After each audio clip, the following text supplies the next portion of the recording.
ही परिस्थिती आहे, परंतु कोणी बोलत नाही त्याच्यावर.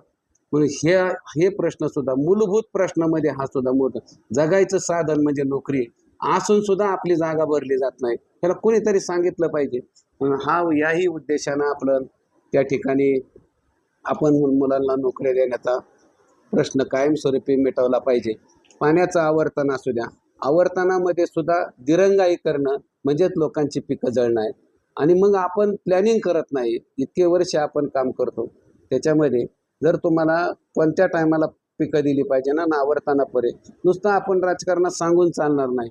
टेल टू हेडन हेल टू टेडन, इकडचे जळायला लागले तिकडच्यांना पाणी पाहिजे. सर्व तालुक्यातलीच लोक आहेत, त्यांना विश्वासात घेऊन पालकमंत्री असतील ह्या सगळ्या मंत्री महोदयांच्या समोर ही पाणी वाटपाची जी यंत्रणा आहे ती सदोष असली पाहिजे. अशा प्रकारे पाण्यासाठी आंदोलनच झालं नाही पाहिजे. त्यामुळं अधिकारी डिस्टर्ब, शेतकरी डिस्टर्ब आणि पिकं जातात. आपण नुसतं सांगून उपयोग नाही. एकरी 100 टन उत्पन्न काढा, 100 टनासाठी काय आपण नियोजन केलं हे सांगणे आपल्याला गरजेचं आहे.